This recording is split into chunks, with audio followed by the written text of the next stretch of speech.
For advertisement, call 8125893028. Our Gmail maxtvtelugu@gmail.com.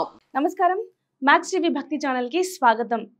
గురుగ్రహ మార్పు వల్ల 12 రాశుల వారికి ఏ విధంగా ప్రభావం ఉండబోతుందో మరి ఇవాళ మనకు తెలియజేయడానికి స్టూడియోలో ఉన్నారు ప్రముఖ జ్యోతిష పండితులు, ఆధ్యాత్మికవేత్త ప్రొఫెసర్ డాక్టర్ ములుపూడి సత్యనారాయణమూర్తి గారు. మరి వారిని అడిగి మరింత సమాచారం తెలుసుకుందాం. నమస్కారం గురుగారు. నమస్కారం అమ్మ నర్మదా. గురుగారు, ఈ గురుగ్రహ సంచారం వల్ల తులారాశి వారికి ఈ సంవత్సరం అంతా ఏ విధంగా ఉండబోతుంది? మనకి మే నెల 1, 2024 సంవత్సరంలో ఏమవుతుందంటే అప్పటి వరకు మేషరాశిలో ఉన్నటువంటి గురుగ్రహము వృషభ రాశిలోకి మారుతున్నాడు. ఈ విధంగా ఈ సంచారం వలన తులారాశి వారికి మనకి అష్టమ గురు సంచారం అవుతుంది.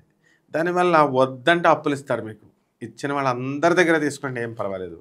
ఆ తర్వాత చక్కగా తర్వాత తీరుద్దరు. కానీ కాబట్టి ముఖ్యంగా మనకి ఇళ్ళు కడతారు. ఈ గృహ నిర్మాణాలప్పుడు మీ దగ్గర చిల్లి గబ్బ లేకపోయినా సరే ఈ అష్టమ గురుగ్రహ ప్రభావం వలన ఏమండి మీ దగ్గర పెట్టుకోండి, డబ్బులు కట్టండి, తర్వాత ఇద్దరు కానీ అని చెప్పిస్తారు. ఇది అష్టమ గురువు యొక్క ప్రభావం.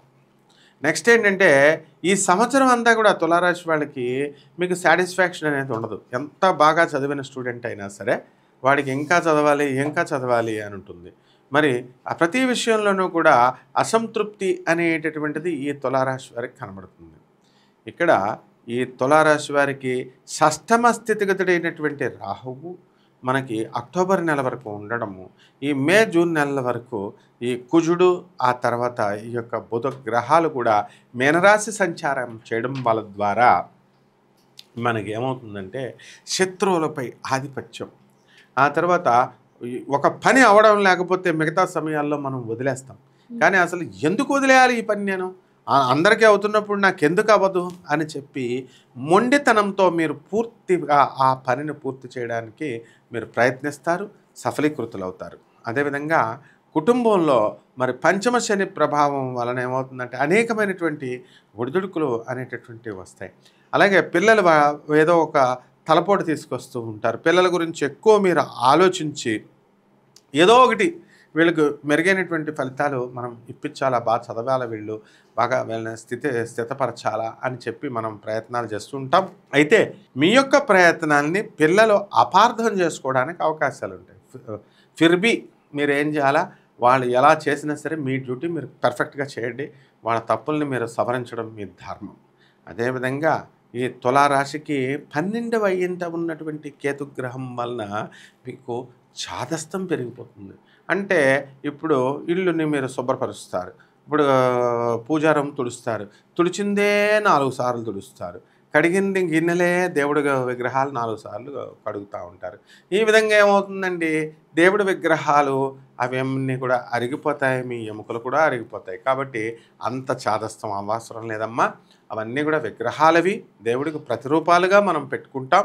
దేవుడు అనేటటువంటి వాడు చైతన్య స్థితిలో ఉంటాడు. కాబట్టి అసలైనటువంటి దేవుణ్ణి మనం పట్టుకోవాలి అనేటటువంటి జ్ఞానం మీకు ఈ గ్రహం ఇస్తుంది. కాబట్టి వండర్ఫుల్గా ఉంటుంది ఈ తులారాశి వారికి. అయితే కోర్టు సమస్యలు ఉన్నారు కదా, కోర్టు సమస్యల్లో మీరు ఒక సంవత్సరంలో అయిపోయేటటువంటిది సివిల్ కేసులో 20 సంవత్సరాలు మీరు వెళ్లకుండా ఉండడము, అలాగే పాపం మీరు వెళ్ళాలని మూడొచ్చేసరికి ఆ లాయర్ గారు పైకే పోవడం, లేకపోతే మీ దగ్గర పనిచేస్తున్నటువంటి సీనియర్ లాయర్ దగ్గర ఉన్నటువంటి జూనియర్ లాయర్ని మీ కేసుకి డిఫెండెంట్గా రెస్పాండెంట్గా పెట్టుకొని ఒక కౌంటర్ కేసుకి మళ్ళీ సపరేట్ చేసి పెట్టడం. అమ్మో మా సీనియర్కి నేను ఎదురు చెప్పలేను, నాకు కొన్ని కేసులు ఆయన ఇస్తున్నాడు, మా ఆబ్లిగేషన్స్ దెబ్బతింటాయి అని చెప్పి ఈ లాయర్ వెళ్ళిపోవడం, ఏదో ఒక సమస్యల వల్ల మీకు ఇలా జరుగుతూ పోస్ట్‌పోనెంట్ ఈ తులారాశి వాళ్ళకి జరుగుతూ వచ్చింది ఇప్పటి వరకు. అయితే మొన్న నెలల్లో మీకు కుజగ్రహ ప్రభావం మీనరాశిలోకి వచ్చిన తర్వాత జడ్జి గారు ఏంటమ్మా మీ పనులకు మీరే సరిగ్గా పెట్టుకోవట్లేదు, అడ్డు పెట్టుకోవట్లేదని మీకు 4 తిట్లు తిట్టిన తర్వాత జ్ఞానోదయం అయ్యి మళ్ళీ మీరు మీ లాయర్ గారు మీ యొక్క సివిల్ కేసులు మొదలుపెట్టారు. కాబట్టి ఇక్కడ ట్రయల్స్కి వచ్చేస్తున్నాయి. అందువలన ఈ సంవత్సరము తులారాశి వారందరికీ కూడా కోర్టు కేసుల్లో మీరు గెలవడానికి మీకు అనుకూలంగా కోర్టు కొంత నష్టమైతే జరుగుతుంది ఎవరికైనా సరే కోర్టుకి వెళ్ళిన తర్వాత. కాబట్టి మొత్తం మీద మీకు న్యాయం అనేటటువంటిది జరుగుతుందన్నమాట. కాబట్టి రైతుల దగ్గరికి వచ్చేసరికి ఈ రైతులు బ్రహ్మాండంగా పండిస్తారు. తర్వాత చేపల రొయ్యల చెరువులు బ్రహ్మాండంగా ఉంటాయి. చేపల పంట బాగుంటుంది ఈ యొక్క రొయ్యల కంటే కూడా. ఈ విధంగా ఈ యొక్క తులారాశి విద్యార్థులు కూడా అమ్మ తెగ చదువుతూ ఉంటారన్నమాట. తులారాశి విద్యార్థులు కానీ మర్చిపోతూ ఉంటారు. తెగ చదువుతూ ఉంటారు, ఎగ్జామ్కి వెళ్ళి ఒక్క క్వశ్చన్ అడిగితే ఒక్క క్వశ్చన్ రాస్తారనమాట. ఆ విధంగా విద్యార్థుల అష్టమ గురుగ్రహ ప్రభావం వలన ఎక్కువ కాన్సన్ట్రేషన్ వీళ్ళు పెట్టుకొని కొంచెం ఈ ఫోన్లకి, తర్వాత ఈ యొక్క టీవీలకి, ఇతర గర్ల్ ఫ్రెండ్స్తో తిరగడానికి కొంచెం దూరంగా పెడితే వీళ్ళు 33 సంవత్సరాలు చాలా బాగుంటారనమాట. అదే ఇప్పుడు కనుక ఎంజాయ్ చేయాలి లైఫ్ అనుకుంటే విద్యార్థి దశలో వీళ్ళు తర్వాత చాలా ఇబ్బంది పడాల్సి వస్తుంది. ఆ విధంగా తులారాశి వాళ్ళకి ఓవరాల్ బ్రహ్మాండంగా ఉంది. తర్వాత అన్ని విధాలుగా పెండింగ్లో ఉన్నటువంటి పనులన్నీ కూడా పూర్తయిపోవడానికి అవకాశాలు ఉన్నాయమ్మా. ఓకే, వీళ్ళు ఎటువంటి రెమెడీస్ పాటించాలి గురుగారు?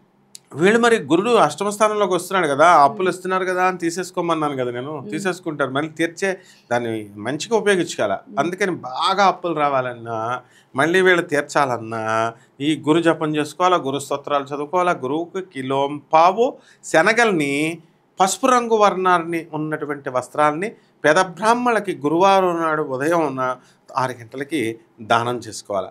అలాగే దగ్గరగా ఉన్నటువంటి గాణగాపురం వెళ్ళి దత్తాత్రేయ స్వామి వారిని దర్శనం చేసుకోవాలి. అలాగే ఓం ద్రాం దత్తాత్రేయాయ నమః అన్న మంత్రంతో కానీ, దిగంబర దిగంబర శ్రీపాద వల్లభ దిగంబర ఈ మంత్రంతో మనం కనుక జాగ్రత్తగా జపం చేసుకొని నిర్గుణ పాదుకల్ని కనుక గాణగాపురం వెళ్ళి దర్శనం చేసుకున్నట్లయితే వీళ్ళకి బ్రహ్మాండంగా ఉంటుంది. చాలా ఈ యొక్క తులారాశి వాళ్ళు ముందుకు వెళ్ళిపోతారమ్మా. ఓకే, తులారాశి వారికి సంవత్సరం అంతా కూడా ఏ విధంగా ఉంటుందో తెలియజేశారు గురుగారు. ధన్యవాదాలు. ధన్యవాదాలమ్మా.